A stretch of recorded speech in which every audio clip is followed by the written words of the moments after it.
My pick for game changer this year is Miles Scott of Bat Kid fame in San Francisco. Here's a 5-year-old who recovered from leukemia, got a wish from Make-A-Wish Foundation. He wanted to become a superhero, and when the country is in dire need of superheroes, we found one in a 5-year-old and drew the attention of the country. This morning, we are looking back at the game changers of 2013. The next, a Pakistani teenager who cheated death to become an inspiring global star. Malala Yousafzai refused to back down to threats from the Taliban. They shot her in the head, but she refused to die, and this year became the youngest person ever nominated for the Nobel Peace Prize. ABC's Bob Woodruff has her amazing story still in its first chapter. We first met 15-year-old Malala Yousafzai in Birmingham, England, just 3 months after the Taliban tried to kill her. She had returned home from the hospital between surgeries and spoke to ABC News for the first time since the attack. Dear Malala, I heard what happened to you on October 9. Her home was filled with letters and presents from around the world. You must have a lot of people that you want to thank. What would you say to them? Today you can see that I'm alive. I can speak. I can see you. I can see everyone. And I'm getting better day by day. It was a miracle she had survived at all. Shot in the head at point-blank range, this little girl from the Swat Valley of Pakistan was not only fighting for her life, she was fighting for the right of all girls to go to school.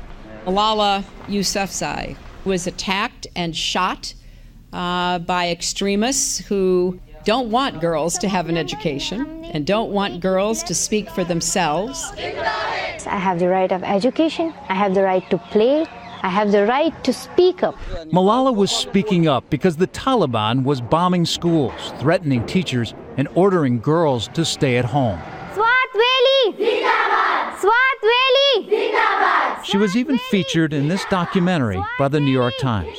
They cannot stop me. I will get my education if it is in home, school, or any place. I want to become a doctor.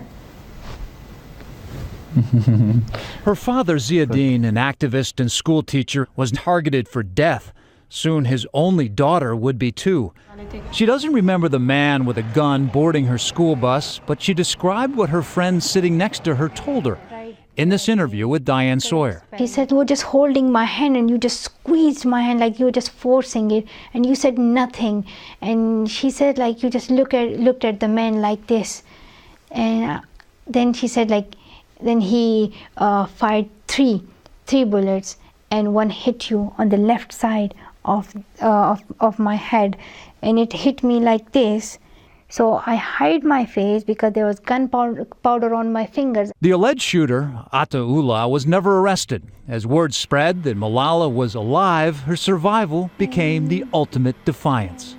Malala has become a hero. She has now triggered a huge movement around the world. She gets letters from children. Malala is incredible. They have made videos for her. Did you ever imagine there would be this kind of reaction to what happened to her?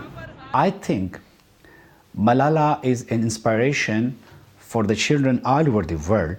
Every girl is like Malala Yousafzai. But not every girl would risk her life to take on the extremists who tried to kill her. I was with her only a couple of days after the incident, and I asked her, what do you want to do? And she said, I want to continue doing the work that I'm doing. And I said, sweetheart, you need to rest right now. And she said, but I'm okay, and I'm going to be okay.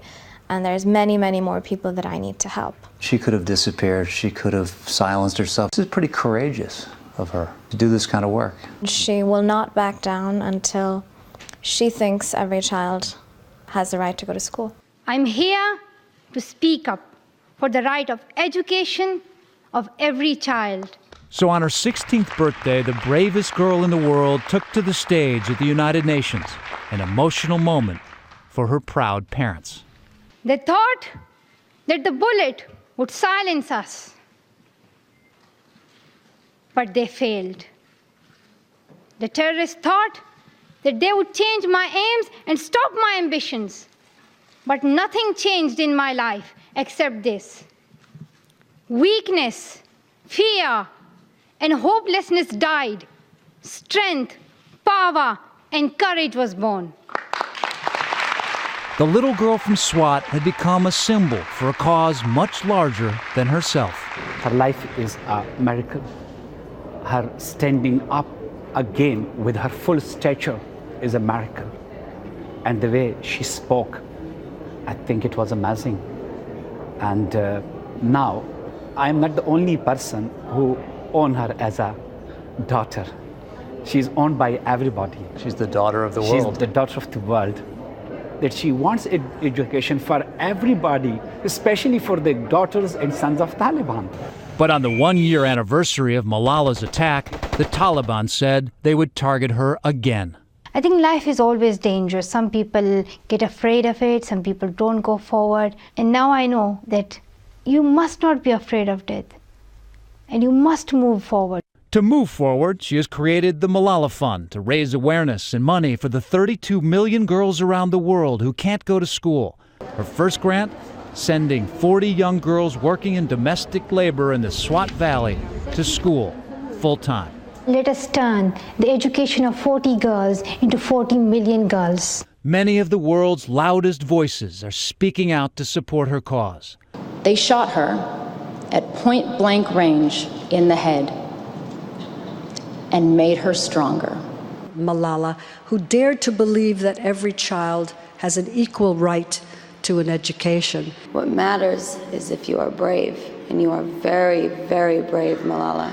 I know your father is backstage, and he's very proud of you, but would he be mad if I adopted you? Despite her popularity, Malala continues to speak truth to power. When President Barack Obama invited her to the White House, she expressed concern about the innocent victims killed by American drone attacks and asked him to refocus on education. One child, one teacher, one book, and one pen can change the world. For This Week, I'm Bob Woodruff, ABC News, New York. Malala just announced her new goal. She wants to be Prime Minister of Pakistan, and she's already written a memoir called I Am Malala. For more on Malala's mission, check out malalafund.org.